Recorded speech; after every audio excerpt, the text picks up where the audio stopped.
What's up, sweet family, and welcome to my YouTube channel. My name is Dana Brenchie, and I'm a dating coach, and this is my energy series. So for those of you that missed last week, go back and watch it. It's all about anger. It's amazing. This week is about cooperation. It's about seeing the compromise. It's about figuring out solutions to problems and everything that's on that in-between level. So last week we talked about catabolic energies, which is tearing down forces. This week is the first anabolic level, which means we're just going to be building from here. So if you enjoy it, please subscribe, follow, like, share, do all the things, be a part of this sweet family, and please enjoy. Welcome to the Sweet Life Podcast. Are you ready to start living your life with more passion, purpose, and pleasure? And stay tuned to learn more from your behavioralist expert, dating coach, and relationship guru, Sweet Deans. Well, here we are at Podcast 7, Sweet Family. The sun is shining, there's music on, and I'm feeling good, which is great because today we're going to talk all about cooperation. We're here to figure out solutions and start to see things from multiple perspectives.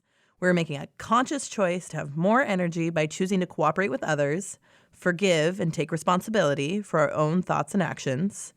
And I have a special guest with me today, a sweet friend who's supporting me. Her name is Jacqueline Beatty. And if any of you are looking for a wardrobe makeover, you should absolutely collaborate with her. So where to begin? I suppose we can build off of last week. And just as a recap for those of you that missed last week, or this is your first time listening, welcome. We are here talking about the different levels of energy that a human can exist in, and the characteristics of each level of energy, as well as how to recognize what level you resonate in, and how to actively change to higher levels of energy if you choose. Remember that, number one, your thoughts are your choice always, and number two, that your thoughts create your feelings. The first level of energy that we learned about was apathy, lethargy, and victimhood. And really, nothing can thrive at this level of thought or energetic output. Then last week's lesson, we learned all about anger and how to utilize it as an indicator. As an indicator for what, you might ask? For a mismatch between what you'd expect to happen and what actually happened. So I thought of a great example for this. Let's say you're driving down the road, listening to Beyonce, and all of a sudden, the person in front of you cuts you off. Your expectation is that you will be driving down the road and everyone will be respecting the rules, paying attention, and then out of nowhere, the reality is the person in front of you merges over without any regard for your safety. So your response would most likely be anger.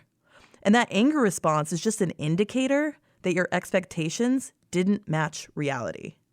From there, you can decide how to feel about the situation. You can actively choose to think whatever you want. And if you'd like to stay angry, you can, or not. The other thing we might be tempted to do here is judge the other person, like they're such a jerk for cutting me off, or they're a bad driver, or other more colorful language.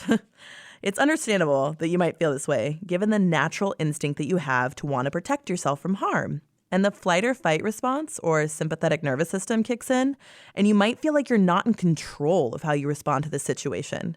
I have clients who tell me I can't help how I respond and will launch into defense mode when I introduce this topic. Take a breath. I'm going to take a mini detour here because I think that understanding your body and its autonomic nervous system is actually really important. So you have your flight or fight response and your rest and digest response. They're in a beautiful balance inside your body, and they can be activated and deactivated throughout the day to make sure your body does everything that it's supposed to do. The only issue here is that if your body is in flight or fight mode because you're angry or stressed, it actually overpowers your body's rest and digest mode. The reason that's so important to know is that you may struggle with things like weight gain or sleep deprivation and not even realize that it's tied to your anger, frustration, and stress that you're carrying around with you. Your brain does the best that it can to protect you from all perceived threats, and it sees the anger that you're holding on to for hours as a major threat, and it actually constricts the smooth muscles that control blood flow and raise your blood pressure through the roof. So let's get out of anger quicker and move on to cooperation. Remember that you do have control. You can absolutely be upset if you want to. You have every right to feel however you want. So if you'd like to allow your body to rest and digest, and also gain more energy throughout your day, get ready to level up. Here in Cooperation, we'll start to think thoughts such as, there is a solution. Other people aren't just out to get me, and I am responsible for my own choices and actions. This puts the ball back in your court. Instead of blaming others or feeling victimized, we can simply look at what's happening as a situation that just exists and find some common ground to make things work. This kind of teamwork is on the compromise level. It's infinitely higher than an anger response, and it's charged with so much more positive energy, it really starts to shift the whole environment that you're working in. So how do we start doing that? And I know you're already guessing what I'm going to say next, and I'm probably going to sound like a broken record here, but awareness is the first step pretty much always. Like when in doubt, just always start to recognize whatever it is that you're trying to shift.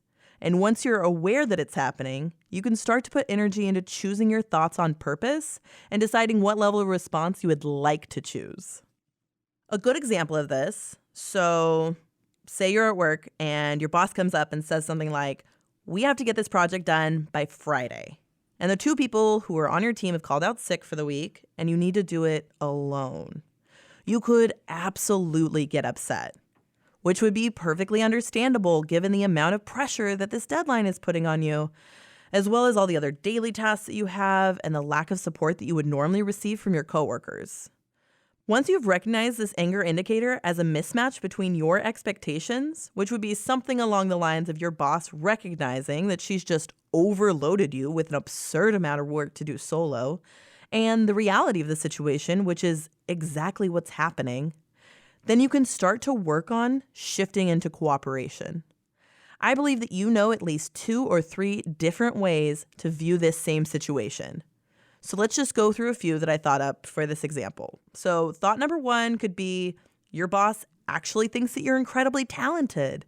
That could be a thought that you have. Or this can be an opportunity to prove your worth and dedication to your job and willingness to adapt. Or number 3 would be your boss might be feeling overwhelmed and needs your help. Therefore, she doesn't realize that she's putting so much on your shoulders because all her energy is on staying afloat. Honestly, there's a million ways to look at this situation. There's no such thing as the wrong or right way to look at it. Only if the thoughts that you have are useful or helpful in the situation. What way can you look at this situation that gives you power? What allows you to move forward and avoid stress and frustration? Can you be vulnerable and explore what thoughts are holding you back? I think that the workplace provides an incredible opportunity to practice thought work because there seems to be a wide variety of obstacles in any place you go. Either there's client issues or coworker issues or management issues, or the work itself is draining or overwhelming. All of those thoughts that you have are your choice. I know that it's a choice to choose the thoughts that you have because I can be doing the exact same job as many other people, and my thoughts about it are about learning, curiosity, and service to others. So I feel powerful and in control, while others at my job feel powerless, abused, and exhausted. It's so interesting to me that it doesn't seem to matter what the actual job is, but your thoughts and approach to it are what makes the difference.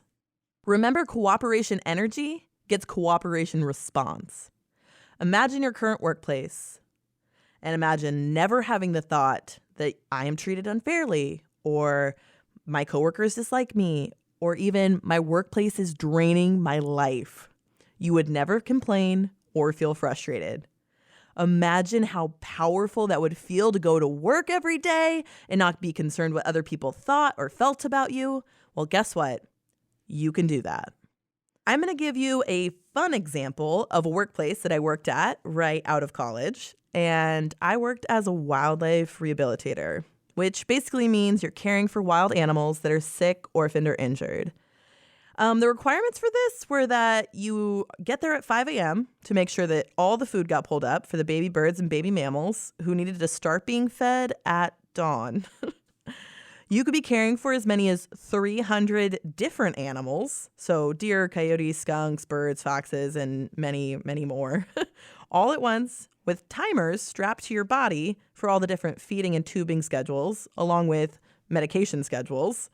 I was also in charge of administering new patient exams, so every new animal that was brought in had a plan of action for their treatment while they were with us, along with any specific diet requirements that they might have. I would have to give IV and subcutaneous fluid to dehydrated animals and answer the phone for any wildlife emergencies that were happening, while also training volunteers and making sure that every enclosure was sterilized several times a day in order to avoid spreading anything that could possibly be contagious to other animals, including us. I would usually skip lunch and I wouldn't leave till about 9 p.m. I got paid minimum wage with a zoology degree, and I can tell you that I was still immensely happy. My goal for each day was to share my love of animals with anyone that I met and be of service to those who needed me. With that as your goal for the day, there's no such thing as a bad day. Sure, I experienced a lot of anger energy coming from other people, complaining from my coworkers, and people who didn't work at the same speed or intensity as I did. But I never made it mean anything about them or about me. They have a completely separate life than I do, and they can work however they desire, and I will work how I desire. And I never have any need to respond to them with anger or frustration. Actually, for last week's talk on anger, I had to bring in some co-collaborators to help me break down anger, as it isn't an energy level that I subscribe to often. I learned a lot about the positives and negatives of anger last week. This week on cooperation, you can see that I have a lot of positive thoughts about it. But I will say that it has its own obstacles, such that your brain is still operating in problem and solution format. Eventually, you won't see things as problems at all, just opportunities for growth, which is really taking yourself far out of self mode and seeing the bigger picture and operating from a space of unity for all. The cooperative level is far easier for me to understand, and the next level up, which is service to others, is a space that I resonate at most frequently. As far back as I can remember, I always felt the desire to be helpful to others. I can remember as a child, I was always trying to make sure that everyone had what they needed. If any of my siblings or my parents asked me to go get them anything, I always would. So in the cooperative space, remember that it's only the next level up from anger. And after that comes service to others. I get a lot of pushback in this jump from cooperation to service to others because people feel as if they'll become like a doormat or be viewed as weak if they have a service mindset. I view it quite differently. You can definitely view it any way you like, and I'm never going to tell you what to think, only offer a different approach. So I've noticed that not only does it give you more energetic output to be on the service level, but it also starts to shift your mindset out of the headspace that it's all about me, that seems to only focus on perception of others and validation. And it moves you into a space where giving is the focus, and you actually receive so much back at this level. Instead of being worried about how other people will respond, you can freely give and allow this higher level energy to be the currency that you operate at. Just thinking out loud here, but have any of you, my sweet family, ever volunteered somewhere or helped a friend move or even given a gift to someone, and you felt simply amazing and energetic afterwards? That shift from thinking about yourself into giving to others actually allows the flow of energy to surge through you and power your whole day. My thoughts about this have always been that I felt like it was my life's purpose to be giving. And so in those moments of service, I thought that's why I felt so good. And I think that's definitely part of it for me. But I also believe that it felt good because I was receiving so much energy. In summation, we've gone from apathy, which is no energy, to anger, which is significantly more energy, to cooperation, which is where we see a major shift in energetic output, and then right on up to service to others. Next week, we're going to explore what service to others looks, feels, and sounds like, and what the obstacles are for this level, as well as how to shift into peace and acceptance. Then we will continue on up until we've reached absolute passion. Thank you to those of you who've been writing me about the podcast. I'm so glad that it's been so helpful to you. Thank you so much for watching, Sweet Family. And remember, subscribe, like, leave a comment, be a part of the Sweet Family. And if you enjoyed this week, next week, we're going to talk about service to others. Have a beautiful day.